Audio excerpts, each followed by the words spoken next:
जालना महापालिकेमध्ये शिवसेनेचाच महापौर होणार असं आमदार अर्जुन खोतकर यांनी म्हटलं आहे। पालिका निवडणुकांवर शिवसेना नेते अर्जुन खोतकर यांनीही प्रतिक्रिया दिली। महायुतीमध्ये चर्चा होऊन जागावाटपावर निर्णय होईल असं रावसाहेब दानवे म्हणाले। भाजपचा महापौर होईल हे कार्यकर्ता बैठकीमध्ये बोललो असं रावसाहेब दानवे यांनी म्हटलं आहे। महापालिका निश्चितपणे लोकांना आम्ही खोटे आश्वासन देत नाहीत। आश्वासन लोकांना काम पूर्ती करून आम्ही या ठिकाणी लोकांकडे जाणार आहोत।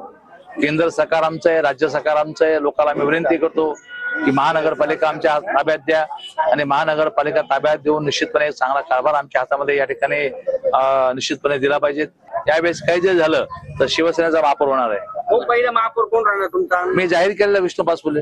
एकदा नाव जाहीर झाल्यानंतर रसिकच कशी राहिली? जाहीर केल्यानंतर रसिकच काय राहिली? जाहीर व्हायच्या अगोदर रसिकच असती।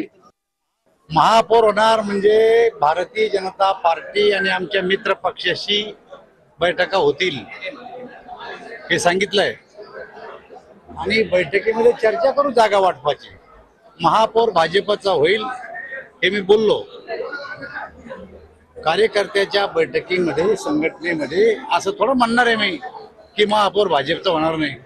आणि त्याच्याबरोबर संघटनेमध्ये काम करत असताना मित्र पक्षाशी एकत्र येण्याची आमची पहिल्यापासूनची प्रथा आहे।